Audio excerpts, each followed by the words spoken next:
인간관계에서 소통은 매우 중요하다는 건 누구나 알고 있습니다. 소통이 잘 되어야 어떤 일을 하더라도 힘이 나고 성과도 있기 때문에 그렇지요.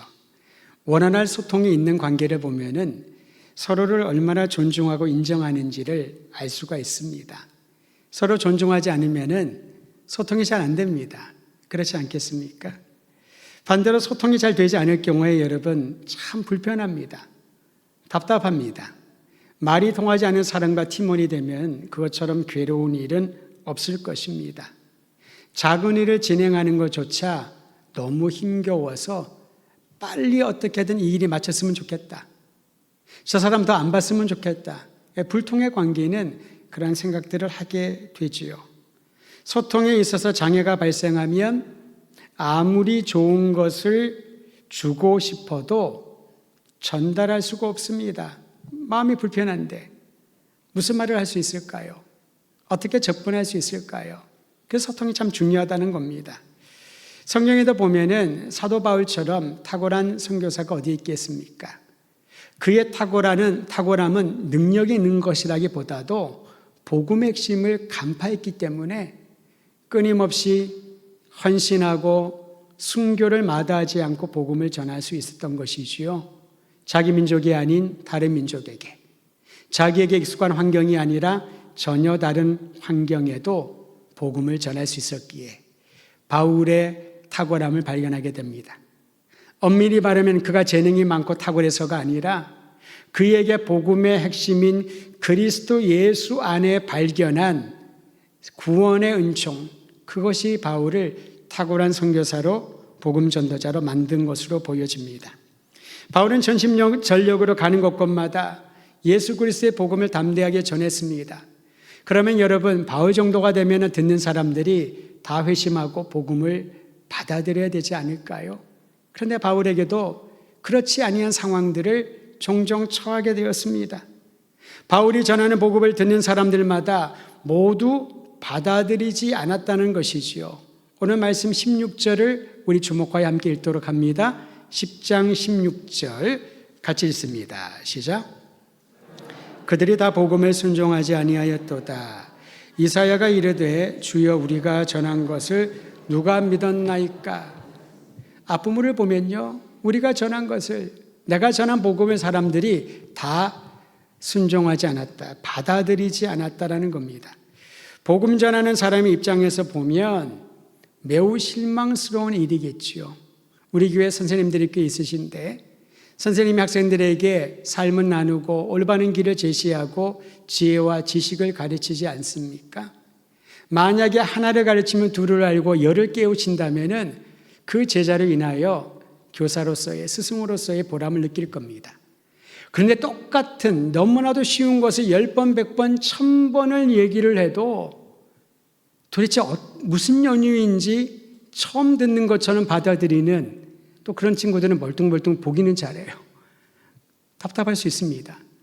내가 교수 방법에 문제가 있나? 어디서 잘못되었을까? 왜 이 아이는 내가 가르치는 말을, 내가 전하는 말을 마치 장벽처럼, 철벽처럼 이렇게 방어하고 받아들이지를 않을까? 실망스러울 수 있다는 것이지요. 예수님을 만난 이후에 이방인의 선교사로 부름받았던 소명을 가지고 목숨 걸고 복음을 전했던 바울. 그런데 상당히 많은 사람들이 그의 복음을 듣거나 믿지도 않고 받아들이지 않았다는 겁니다. 실망스러울 수 있었겠지요. 그러나 바울은 실망하지 않았습니다. 오히려 오래전 이사야 선지자를 통하여 하신 말씀을 기억해냈습니다. 방금 우리가 읽은 말씀처럼 이사야가 이르되 주여 우리가 전한 것을 누가 믿었나이까. 하나님의 말씀을 주님의 이름으로 전했지만은 믿는 사람도 있지만은 믿지 아니하고 거부하는 사람들도 많았다는 것이지요. 그로 인해서 실망하거나 자책하거나 멈추지 말라고 권면하고 있습니다. 교회 역사, 선교 역사를 읽다 보면은 너무나도 아름답고 부흥의 역사도 봅니다만은 어떤 선교사님은요 7년 동안 전심전력 모든 힘을 쏟아서 복음을 전했는데 회심자를 딱 한 명 얻었답니다. 얼마나 마음이 낙담이 되었을까요? 나는 부르심을 받은 자가 아닌가? 나는 선교사가 되어서는 안 되는데 내가 잘못 들었나 착각을 했나.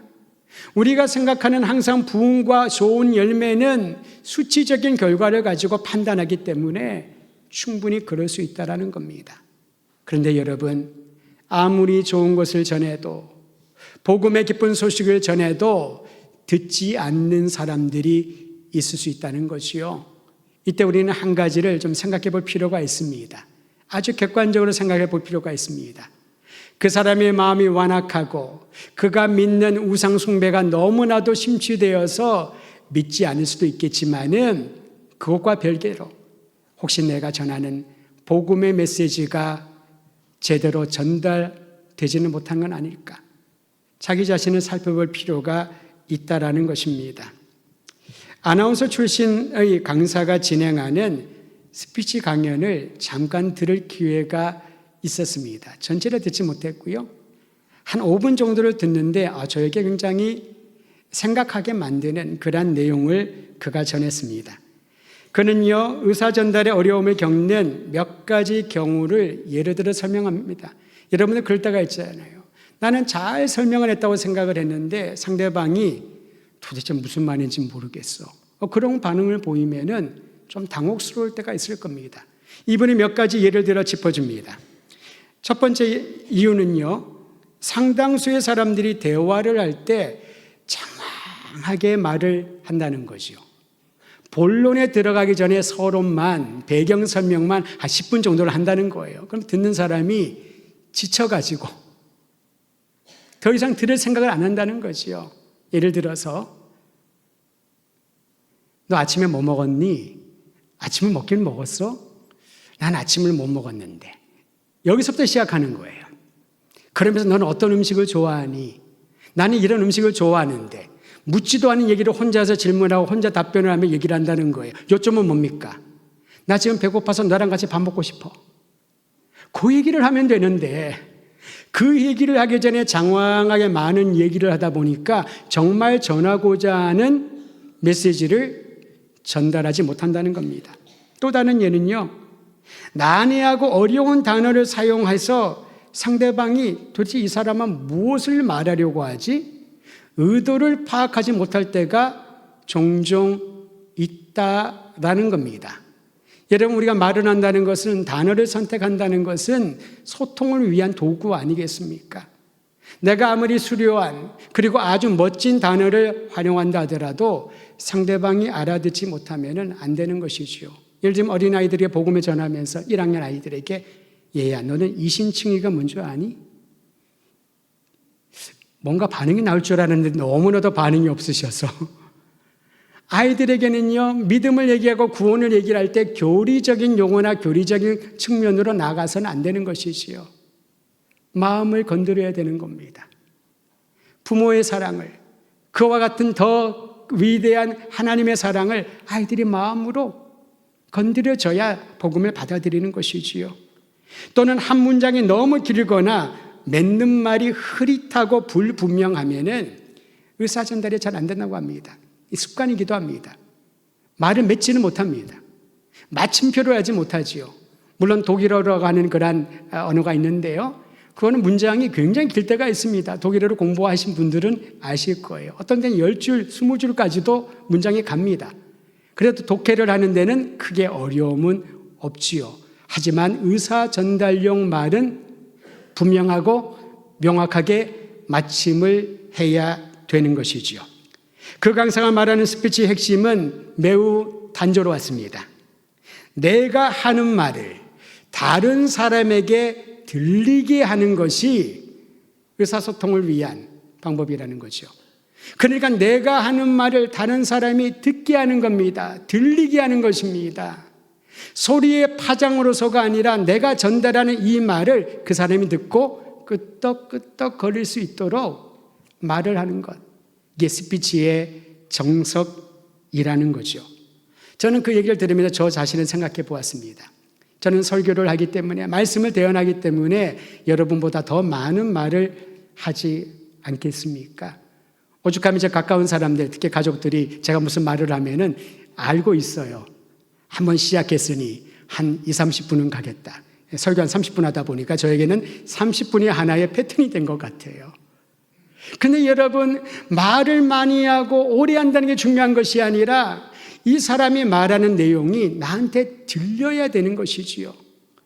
그런 면에서 바울이 전한 복음의 내용을 살펴볼 필요가 있습니다. 바울이 전달 방법이 잘못됐을까?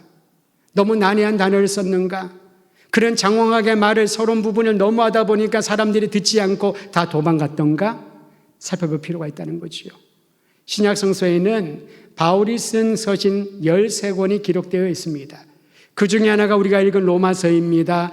로마서에 있는 말씀 중에서 바울이 전달하고자 했던 복음의 내용을 보면 놀랍게도 난해하거나 복잡하거나 어려운 용어를 사용하지 않습니다. 긴 문장도 아니었습니다. 장황한 설명도 볼 수가 없습니다. 그가 전하고자 하는 복음의 메시지는 분명하고 명확하고 간결했습니다. 그럼에도 불구하고 사람들이 믿지 않았던 것이지요. 이거는 다른 차원입니다.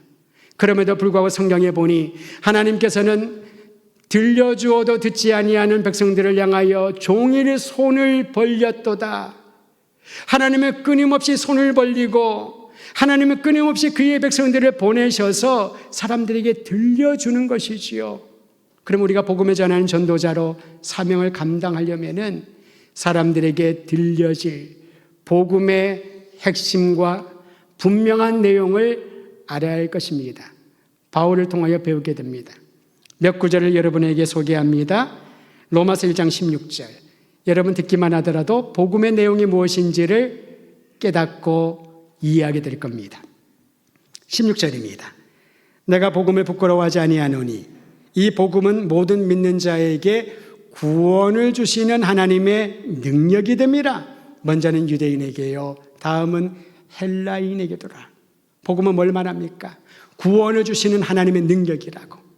사람의 공적과 노력으로 구원에 올라가는 것이 아니라 우리가 열심히 종교적인 행위를 하면은 상승하여 하나님께 가까이 가는 것이 아니라 전적으로 하나님의 능력으로 하나님을 믿는 자들에게 주신 선물이다. 유대인에게, 헬라인에게, 이방인에게. 17절에 이렇게 말합니다. 복음에는 하나님의 의가 나타나서 믿음으로 믿음에 이르게 하나니 기록된 바 오직 의인은 믿음으로 살리라 함과 같으니라. 하나님의 의가 복음의 핵심인데 믿음으로 의인이 되는 복을 주셨다라는 것입니다. 이게 복음입니다. 로마서 3장 23절과 24절. 모든 사람이 죄를 범하였음에 하나님의 영광에 이르지 못하더니 우리 모두는 죄인, 소망이 없다는 거지요. 그리스도 예수 안에 있는 속량으로 말미암아 하나님의 은혜로 값없이 의롭다 하심을 얻었느니라. 구원에 이르는 복음은 하나님이 은혜로 주신 선물이라는 거지요. 우리가 할 것은 한 가지, 믿음으로. 오직 그리스도 예수 안에 허락하신 구원의 복음을 믿음으로 하나님의 자녀가 된다는 겁니다. 또한 로마서 6장 23절은 이렇게 말합니다. 죄의 삭은 사망이요, 죄인은 다 죽는다. 하나님의 은사는, 즉 하나님의 선물은 그리스도 예수 우리 주 안에 있는 영생이니라. 영원한 생명의 소망. 이 소망을 가진 사람은 이 땅에 사는 동안에 우리가 겪고 있는 모든 환난과 질병과 고통과 어려움과 박해가 올지라도 그것이 하나님을 향한 믿음을 거스를 수 있는 요인이 안 된다는 것이지요. 영생의 복음을 받은 줄을 알고 담대하기를 주의 이름으로 축원드립니다. 한 절을 더 읽어드립니다. 로마서 10장 12절과 13절. 유대인이나 헬라인이나 차별이 없습니다. 한 분이신 주께서 모든 사람의 주가 되사 그를 부르는 모든 사람에게 부요하시는도다. 그리고 따라하시지요. 누구든지 주의 이름을 부르는 자는 구원을 받으리라. 이것이 복음입니다. 어렵습니까? 난해한 단어를 썼습니까? 복음을 듣게 하려고 장황한 설명과 자기의 모든 경험과 자기 이야기를 여기에 첨언했습니까? 전혀 그렇지 않습니다. 누구든지 주의 이름을 부르는 자는 구원을 얻으리라. 누구든지 그리스도 예수를 구주로 믿는 자들에게는 하나님이 주시는 영원한 생명, 구원을 선물로 받으리라. 이것이 바로 바울이 전한 복음이고 우리가 들려주어야 될 복음의 내용인 것입니다.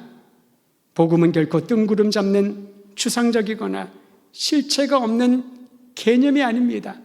그러므로 여러분, 나는 아는 것이 없어서, 경험이 없어서 복음을 전하지 못한다고 말하지 마십시오.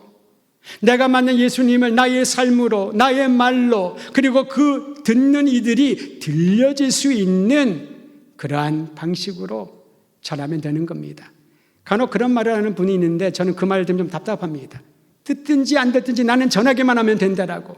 그건 자기 만족입니다. 듣게 해야지요. 들릴 수 있도록 해야지요. 어떤 사람은 말이 아니라 우리의 행함을 보면, 우리의 행실을 보고 본인이 판단을 합니다. 본인이 결정을 합니다. 야, 저 사람은 제대로 된 예수쟁이가 맞구나.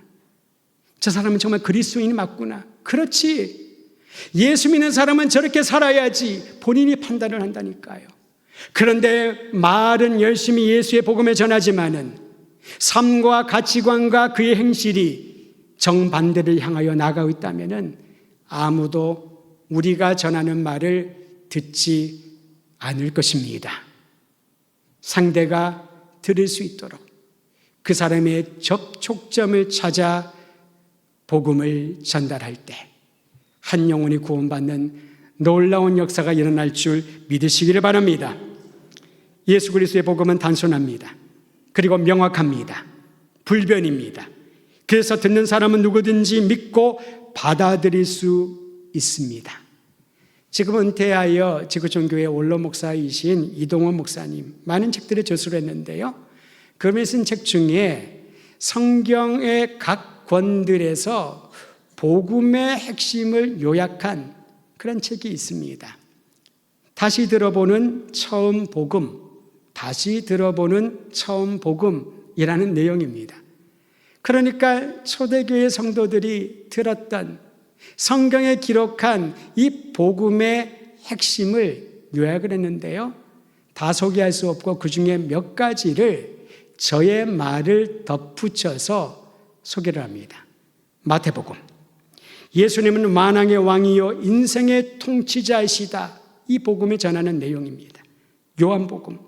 복음은 예수님을 영접한 사람은 누구나 누리는 영원하고 풍성한 삶입니다. 사도행전. 성령의 능력으로 펼쳐지는 역동적인 드라마. 그게 바로 복음의 발전이라는 거죠. 에베소서. 복음은 영적 축복의 창고를 열 수 있는 유일한 열쇠입니다. 디도서. 복음은 거짓된 세상에서 궁극적인 승리를 주시는 그리스도를 믿게 하는 능력입니다. 히브리서. 복음은 무엇과도 비교할 수 없는 모든 사람을 위한 기쁜 소식입니다. 베드로서. 복음은 그리스도의 고난을 통해 구원의 완성을 이루어 주십니다. 요한서신. 복음은 예수님과 지속적인 사귐을 갖는 사람이 누리는 충만한 기쁨입니다. 요한계시록. 복음은 예수 그리스도께서 다시 오심으로 새로운 세상이 반드시 온다는 주님의 약속입니다. 복음을 얘기한다는 거지요. 성경 전체가 외치는 복음은요, 오직 예수 그리스도 안에서 발견됨을 믿으시기를 바랍니다. 예수님을 말하지 않고 복음은 없습니다. 예수 그리스도의 구속의 은총을 말하지 않고 그것은 복음이라고 말할 수가 없습니다. 예수 그리스도 안에 거하는 자들에게 주신 놀라운 영생의 확신을 말하지 않고는 우리는 그것을 복음이라고 말할 수 없지요. 교훈이라고는 할 수 있을 것입니다. 성경을 읽어보니 좋은 교훈의 말씀이 있다. 덕스러운 말들이 있네. 이런 말대로 살면은 세상이 더 아름다워지겠다. 교훈인 것이지요. 그러나 복음은 예수 그리스도 안에 그분을 통하여 그분으로 말미암아 발견됨을 믿고 듣고 받아들이시기를 바랍니다. 그래서 바울은 이렇게 말합니다. 로마서 10장 17절 한 목소리로 같이 읽지요. 시작. 그러므로 믿음은 들음에서 나며 들음은 그리스도의 말씀으로 말미암으리라. 반대로 말하면요, 복음이신 그리스도 예수의 말씀을 듣고 믿는 자들에게 그분이 나의 구원자요 나의 생명의 주님이심을 믿고 따르게 된다는 것이지요. 그러므로 복음은요, 변화를 일으킵니다. 가장 중요한 변화는 사람을 변화시키는 하나님의 능력이라는 거지요. 여러 가지 변화가 있습니다만은 그 중에 가장 중요한 변화를 얘기하라면은 우리 자신, 나 자신의 권리를 포기하는 그런 변화가 일어납니다. 대신에 예수 그리스도를 내 인생의 주님으로 인정하게 된다는 것이지요. 사람마다 자기 소신이 있습니다.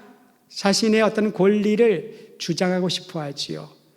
사회생활에서는 중요합니다. 자기의 권리를 분명히 얘기하고 주장할 수 있어야 되는 거죠.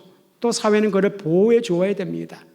그런데 신앙의 영역에서는 나의 권리를 포기하고 또 양도하는 것, 예수님께 양도하고 더 이상 내가 내 인생의 주인이 아니라 예수님이 내 삶의 주인이요 주님이라고 고백하는 것, 이것이 바로 복음으로 변화된 사람의 특징이라는 것이지요. 여러분 자주 가는 식당이 있으신가요? 그런데 어느 날 오랜만에 식당에 갔는데 맛이 달라진 것을 경험하실 거예요. 그때 가장 먼저 어떤 생각이 드나요? 주방장이 바뀌었나? 주인이 바뀌었나? 그런 생각을 하잖아요. 알아봤더니 주방장도 그대로고 주인도 그대로래요. 근데 맛이 분명히 달라졌어요. 그때 그런 생각이 또 듭니다. 주인이 초심을 잃어버렸구나. 재료를 좀 덜한 걸 쓰나 보다. 정성을 안 담는가 보다. 그런 생각이 자동적으로 들잖아요. 누가 내 인생의 주인인가에 따라 가지고 내 삶을 나는 똑같다고 생각하겠지만 나와 함께하는 공동체 안에서 다르게 느껴질 수 있다는 겁니다. 제가 우리 교회 부임하고 얼마 안 돼서 주변에 아는 분들이 없잖아요. 근데 가까이서 목회하시는 다른 교단에 있는 목사님 어떻게 소개를 받아서 잠깐 교제하는 시간이 있었습니다. 그분은 저보다 오랫동안 목회를 했고 대전에도 더 오래전에 오셨던 분입니다. 이런저런 얘기를 하다가 저한테 우리 교회 한 방문했었거든요. 그때 밤에 왔었습니다. 아주 좀 특이한 얘기를 해서 제가 아직도 기억이 납니다. 목사님, 이런 얘기하기 좀 그렇지만은 그거 아세요? 건물이 말을 한답니다. 처음 들은 얘기였어요. 그래서 하는 말이 제가 목사님 부임했다 해서 우리 교회 여기 와보니까 건물이 말을 해야 되는데 특별한 말을 안 하네요. 무슨 말인지 이해를 못했습니다.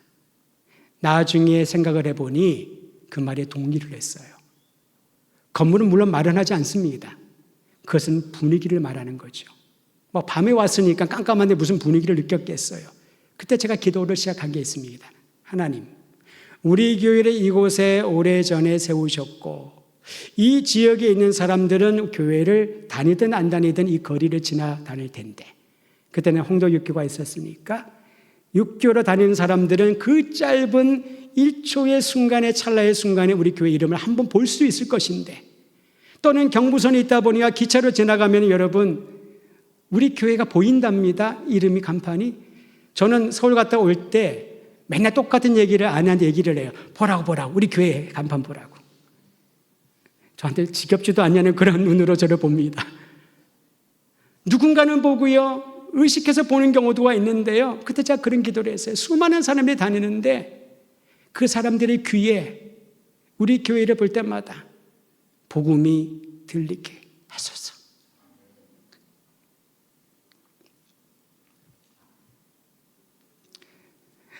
건물은 우리 언어로 말을 하지 않지만은 주님의 피값으로 산 이 교회가 이 지역에 있는 사람들에게 지나가는 수많은 사람들에게 예수가 그리스도여 우리의 주인이시라는 이 메시지를 들려주게 하소서. 그래야 우리가 예수님을 믿고 새 생명 얻었다는 기쁨이 있지 않겠습니까? 사랑하는 성도 여러분, 예수님 앞에 내 권리를 내려놓고 예수님이 내 삶의 주인이라고 믿으면 그때부터 내 인생은 내가 아니라 우리 주님이신 예수님이 디자인해 가심을 믿으시길 바랍니다. 여러분 교회 오실 때 거울을 보시잖아요. 화장도 하시고 변장도 하시고 그리고 이제 오시는데 누가 옆에서 코디해 주는 분이 있습니까? 오늘은 헤어스타일 이렇게 해봐. 옷을 이거 입어봐. 그런 분은 없잖아요. 각자가 원하는 대로 하지 않습니까? 저도 그렇습니다. 연예인들은 보면은 팀이 붙어 있습니다. 스타일리스트라고 하죠. 머리 쪽에 관심 있는 사람도 있고 옷을 맞춰주는 사람도 있고요. 화장도 그렇게 맞춰주는 사람이 있습니다. 아주 주관이 강하고 깐깐한 분이 아니라면은 그들은 전문가이기 때문에 다 맡겨버립니다. 그리고 나서 마음이 들어하죠. 또는 요청도 합니다. 나 다음에는 좀 이렇게 분위기를 바꿔주세요. 그럼 전문가들이 디자인을 해줍니다. 이게 바로 나를 변화시키는 복음의 능력이라는 거죠. 예수님이 내 인생을, 내 가정을, 우리 교회를, 우리 민족을 디자인해 주신다. 많은 분들이 가정을 위하여 나라와 민족을 위해서 기도하는데 그 기도의 출발점이 걱정으로부터 올 때가 많이 있습니다. 여러분 그거 아셔요? 우리 민족은 하나님이 특별히 선택하시고 하나님의 손으로 이끌어 가시고 하나님의 영광을 위하여 쓰임받을 귀하고 복된 민족인 줄 믿으시기를 바랍니다. 그 믿음으로부터 기도가 시작돼야지. 기도의 출발이 걱정, 염려, 본인의 관점으로 내가 생각하면 이대로 가면 안 되는데 거기서부터 기도가 시작되면요 방향성을 잃어버리게 됩니다. 그러나 출발점이 하나님, 우리는 주님의 것 아닙니까? 하나님, 이 아들과 딸은 주님의 것 아닙니까? 하나님, 우리 더드림 교회는 주님의 소유 아닙니까? 주님께서 주인 되어 주셔서 이끌어 가소서. 이게 기도의 출발점이 되어야 되고 그러면 주님이 우리에게 할 바를 가르쳐 주실 것입니다. 복음으로 새롭게 변화된 사람을 통하여 거기에 그치지 않고 세상을 변화시키는 하나님의 능력을 보게 할 줄 믿으시기를 바랍니다. 우리 사회는 비교와 경쟁을 통해 생존할 수 있다.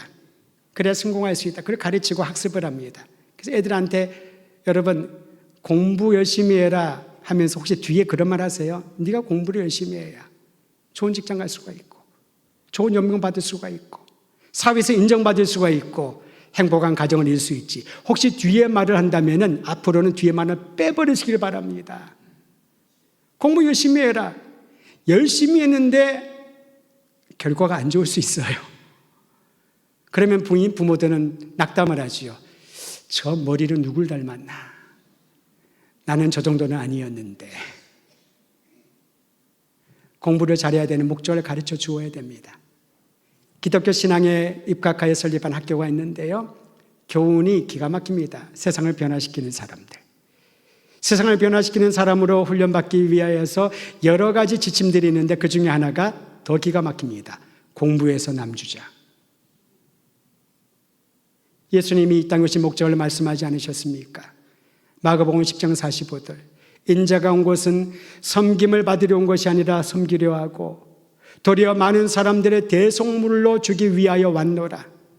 예수님은 자신의 생명을 내어주셔서 우리를 살리셨습니다. 우리가 예수님의 제자라면, 그분이 내 인생의 주인이라면 나에게 주신 재능과 모든 것들을 다 사용할 수 있다면 불태워서 잃어버린 한 생명, 우상 숭배하는 한 민족, 하나님께로 돌아오는 그 일을, 이 세상을 변혁시키는 일에 나를 보내주소서. 복음을 받아들인 변화된 사람의 모습이라고 할 수 있겠지요. 저는 우리 교회가 사랑하는 모든 형제와 자매들 더드림의 권속들이 복음이신 예수 그리스도 안에 허락한 영원한 생명의 믿음을 가지고 우리가 듣고 믿고 받아들인 예수님을 이제 다른 사람들에게 들을 수 있도록, 그들의 귀에 들릴 수 있도록 예수님이 당신의 주님이시요 사랑이시며 구원자요 생명이요 영원한 소망이라는 사실을 말로만 전하지 않고 삶으로 우리의 인생을 통하여 증거하기를 주의 이름으로 축원드립니다.